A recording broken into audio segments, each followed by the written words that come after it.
Let's shift gears a little bit. The report made four major claims and saw four major trends.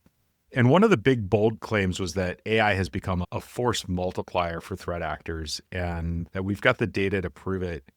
I think I read in there that in the top quartile or top 25% of the fastest intrusions, threat actors were able to exfil data in about 1 hour, maybe a little more than that. And that's down from just under 5 last year. Can you walk us through what AI is actually doing in these attacks? Sure. First, I'd like to make a bit of maybe a bold prediction. Attackers have been faster to start leveraging AI than defenders because they don't have change control. They don't have to worry about enterprise level implementation, right? They're able to just experiment with a much lower cost.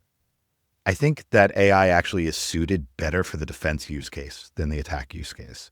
And I'm actually quite optimistic on what I'm seeing in the industry and seeing different security platform vendors as they implement AI into their capabilities. I think it's really going to be more of a boon for defenders than attackers. That said, you're right. Attackers are using it now, and it is speeding their attacks up. Reconnaissance has really been automated. Even our own offensive security team, we have our own red team that organizations can hire to simulate an offensive attack against their organization. We've automated reconnaissance. Social engineering has largely been automated by AI, and it makes things much more believable. We do see occasional things like deep fakes, where an attacker is able to easily mimic someone's voice or even sometimes some video in order to make their social engineering attempts more believable. This past year, we saw scripting, the automations of the attack that were probably generated by AI. You can tell this from the amount of comments in the code, the way some of the code was written, just felt more like an AI generating. What this has really done is it's provided the ability to automate to a larger array of threat actors.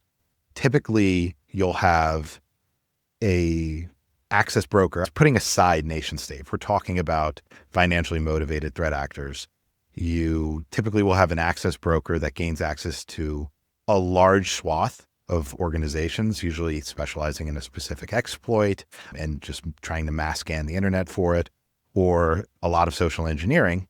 They get access and then they'll sell that access.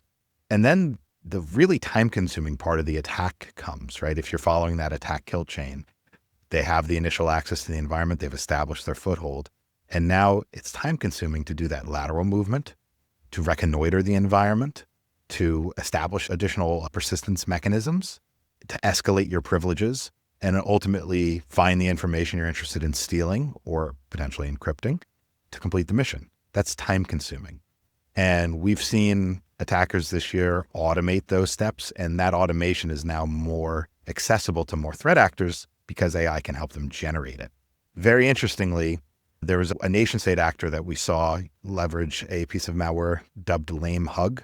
Lame because LLM, Hug because it reached out to an online AI processing site called Hugging Face, right? And what this did was it completely outsourced that time-consuming post-exploitation phase of the attack to an AI, providing it the instructions of, this is where I am, this is the computer I'm on, understanding the mission, what are the next commands I should be executing to follow the mission. And this provided that actor the ability to scale and move much faster in many more organizations at once, lowered the attacker's cost.